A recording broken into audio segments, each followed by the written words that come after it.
Почитувани?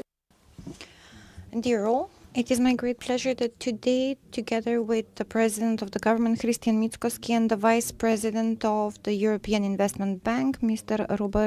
Groot, we had a meeting where we signed the agreement for opening an office of the EIB in Skopje. This is an act of significant importance in the deepening of the relations with the European Union and the advancement of the partnership with the European institutions. This is a great confirmation of the trust that this organization and the European Union have in our country and its economic potentials. As of our independence until today, the EIB has invested a lot of funds for stable development in the country, infrastructure, energy, transport, supporting small and medium enterprises, as well as improvement of the standard of life through modernization of the public services. The opening of this office will enable better implementation and coordination of projects and closer access to financial support offered by the European institutions. As of today, the EIB will be closer to the state institutions, the local self-government and the Macedonian companies by providing support for realization of their development investments and projects. The closer presence of the EIB is a clear signal that our country is moving in line of modern European and competitive economy, open for investments and oriented towards long-term and sustainable growth. The new phase of cooperation we are entering today is coinciding with the strategic goals of the government, advancement of the economic transformation, supporting green transition, integration of the European economic and financial space, and adoption of the European practices and standards. Our commitment is clear to create conditions for stable growth, new investments, increased competitiveness, and more qualitative conditions for the citizens. In the very end, I would like to express my sincere appreciation to the Vice President of the EIB, Mr. Groot, and the whole team of the EIB for their commitment and readiness to deepen this cooperation by placing the base for new projects that will bring visible and tangible results in the years to come. Thank you. Thank you, Minister, for your kind words, and it's an honor to be here in Skopje today, a country where the European Investment Bank Group has been active for decades, starting with the financing many, many years ago of railways. And today we celebrate a new milestone, the signing of the host country agreement between the Republic of North Macedonia and the European Investment Bank. And we are very happy with now formalizing the relationship of our office and the people we have in our office here in Skopje. And since 1991, we have agreed to investments of more than 1.6 billion euros to support the economy, to support infrastructure, to support municipalities and small and medium-sized enterprises and their access to credit. Our decision to establish a dedicated European Investment Bank representation in Skopje in 2022 underscored our long-term commitment to North Macedonia's EU accession journey. And together with the EU delegation and as Team Europe Partners, this is the name we attach to this, we are very happy to continue the relationship, intensify, as the Minister has said, in the areas of energy, security, transition to more renewable energy sources, transport connectivity, not only inside your country, but also with the neighboring countries, reliable water and sanitation services, and I would like to specifically mention our interest, for example, in the wastewater treatment in the capital of Skopje. And through our partnership with the Development Bank, we have provided 650 million euros in finance to small and medium-sized enterprises, especially in Macedonian companies.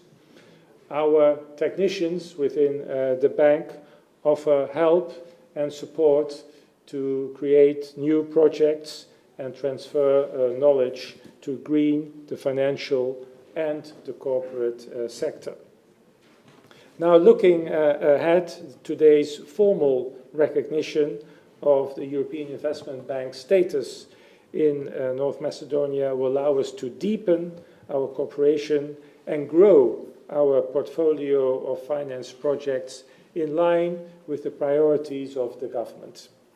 As part of Team Europe and under the European Commission's new growth plan, we stand ready to support our Macedonian partners in delivering high-impact projects, promoting sustainable development, connectivity, green transition, as well as improved health and education services for the benefit of all of you.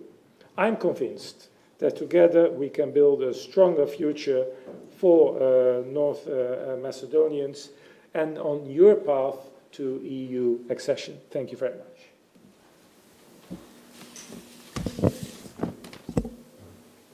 Повелете доколку има.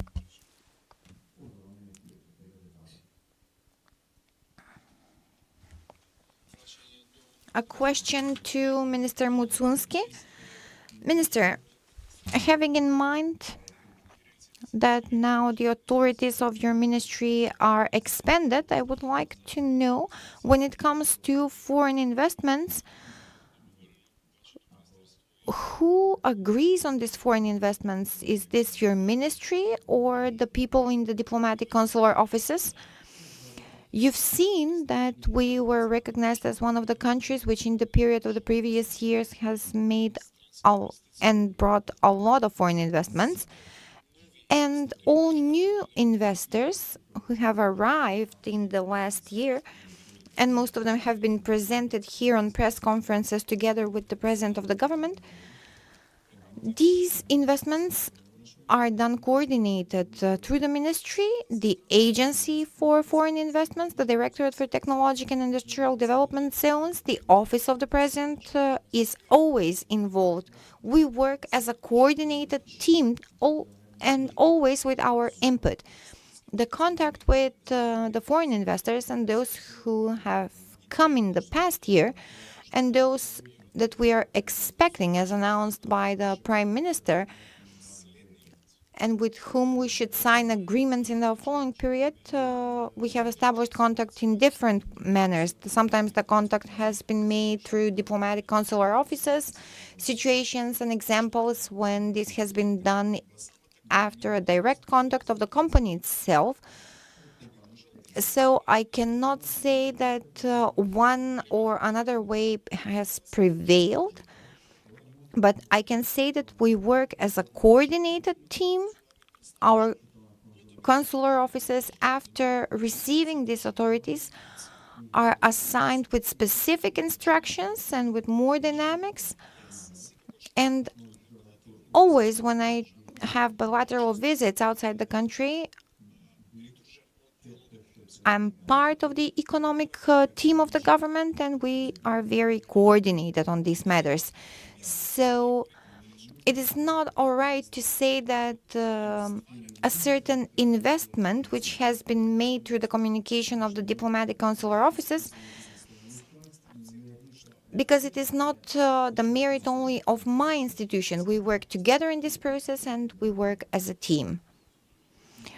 I need your comment on the statement of the co-chair of Angel Dimitrov that the work has been blocked and that despite the change of the government on Macedonian part, there has been no will to deblock this process. One thing that we mentioned in the very beginning of our mandate is that politics has no right to interfere the academic freedom.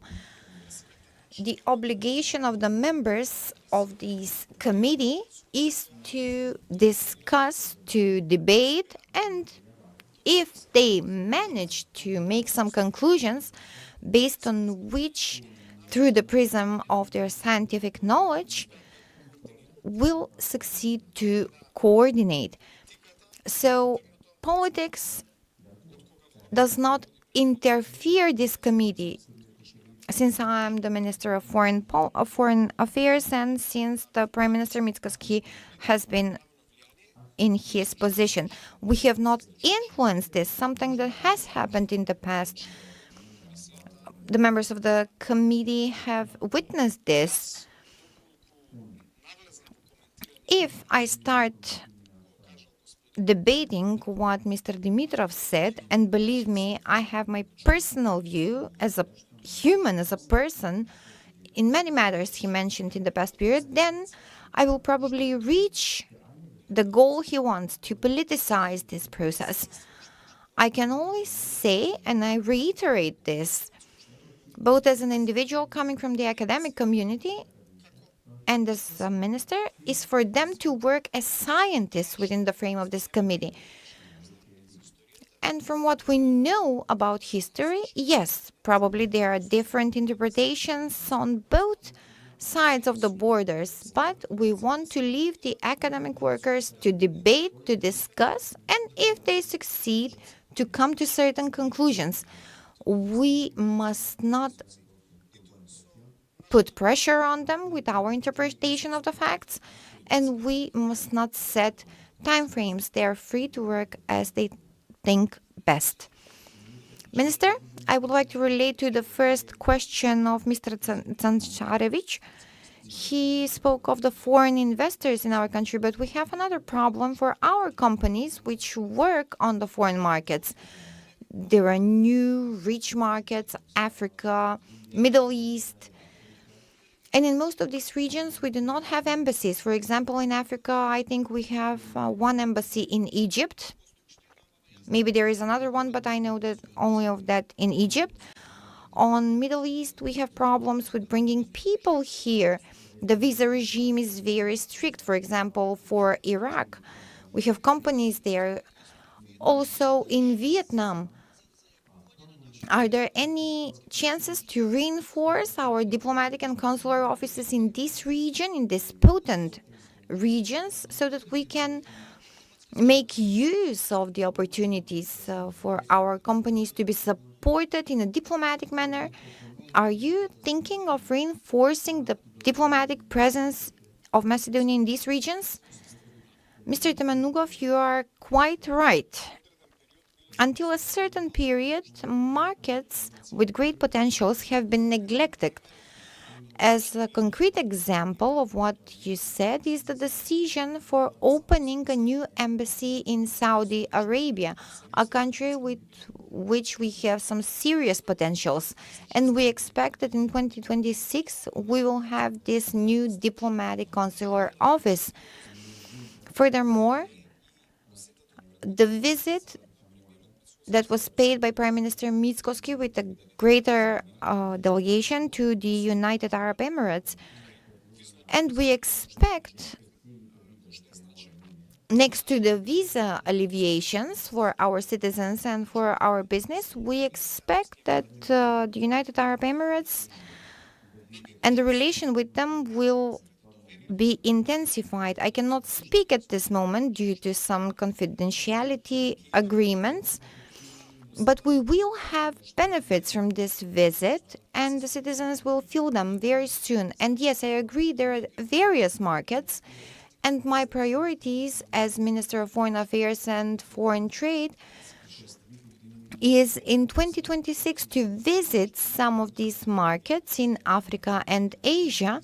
And we are already discussing with the chambers of commerce not to have only political and economic visit in G2G area, but to be accompanied with representatives of our business community so that we can have B2B and G2B elements, which are equally important, probably even more important, so that we can achieve something specific. So in the first half of 2026, we have planned such visits in cooperation, of course, with the chambers of commerce in the country. Tonight, the coalition partners of the government will have a meeting for the future of the coalition.